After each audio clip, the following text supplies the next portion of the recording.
Saka yung Shopee. Yun. Sarap. Hmm. Sarap yun. Sarap.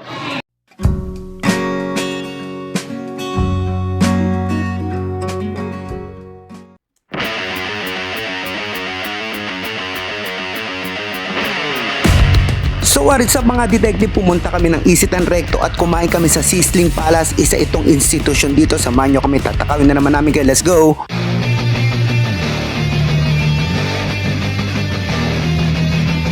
Ilang beses din ako pabalik-balik dito sa Isitan Recto dahil part ng trabaho ko at palagi ako natatakaw kada dumadaan ako dito sa Sizzling Palace. Kaya isang beses ay dito kami nakita ni Leslie after work para itry ito. Pero bago ang tikiman part ay montage muna. So roll the music.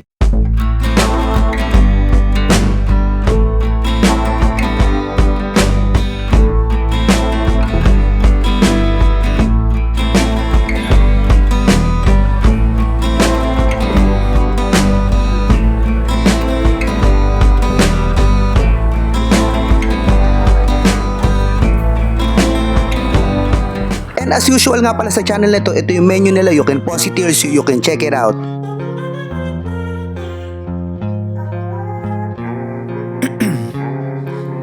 Ice in my veins, I've been driving this train. Years in this lane, there's no stopping this flame. Cause I came to the game and I changed it to play how I like, rearranged it to my own domain. Yeah, I got what it takes, made lots of mistakes, taking shots, skipping breaks, feeling lost, feeling great, popping off, singing straight, never stopped, never changed. All the squad here to play and I've got something to say, yeah. I work hard.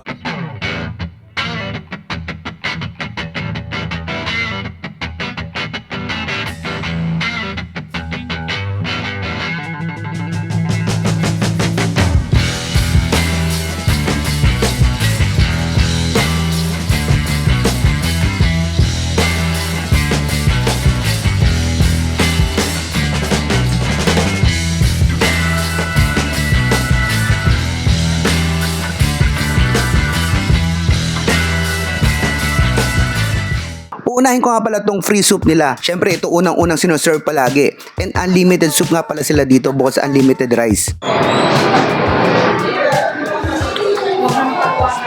Nainit pa. Parang ano to? Chicken? Hindi ko ma-distinguish pero good siya, malasa. Pero masarap, appetizing. Nagets ko na. Pamatay ng lamok. Pinagkula ng beef. Nalalasahan ko na. Sarap. Good start. Inuna naming tikman tong grilled chicken ni Leslie. Personal choice nga pala niya to. Ang bango ng ano. Ito yung chicken. Wow. Toasted meat, toasted parts. Yun. Sarap. Sarap. The toasted skin makes the difference sa manok while yung mismong laman ay hindi naman dry at may slight umami taste din ito. At hindi na ako magtatagal dito dahil kay Leslie ito. Ito yung chicken ha. Ma-juicy pa siya no. Nga pangasasawa niya, good smell. Wala siya. Para sa Mr. Merrick. Oh, sarap. Sarap.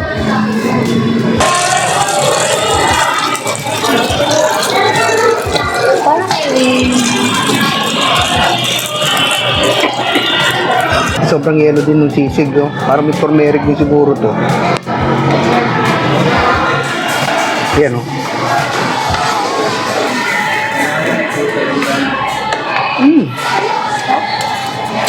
May turmeric na. Ito dito hindi bagay.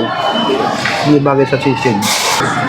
Chicken sisig, gulay, sili, tsaka kanin. All in one subo. Yun, no? Ganda ng close-up, oh. It's not a fan of it, pero bukto rin natin. Lagyan natin ng toyo.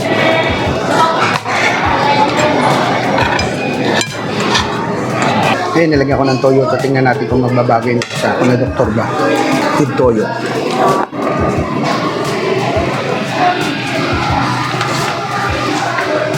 Nag-improve. Improve siya. Good siya na. Pero kahit na doktor ko na ito ay hindi pa rin enough makasabay ito sa ibang chicken sisig na natikman ko. By the way, fusion pala to ng Filipino and Middle Eastern cuisine itong Sizzling Palace. Kaya walang pork, hence walang OG na sisig na pork ang nakalagay. Ngayon naman kaldereta, tatry natin yung sarsa muna. Yan, walang kahit anong condiments yan. Kaldereta, sarsa.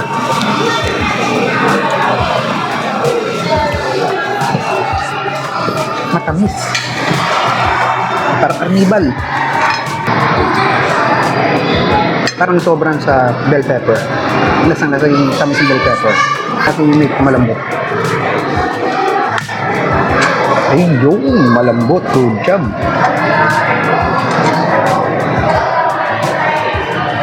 Meat, lagyan natin sa kanin. Lagyan natin yung patatas sa karot.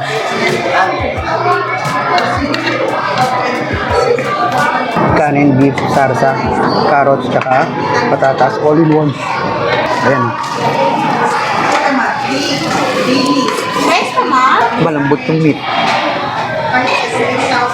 Saktong-sakto yung pagkakaluto ng mga gulay, patatas, tsaka carrot. Pero yung sarsa may tamis. So that's my honest review dito sa Sizzling Palace. Wala na akong masabi pa. So that's it for this food trip. See you later, kita kits. Bye-bye!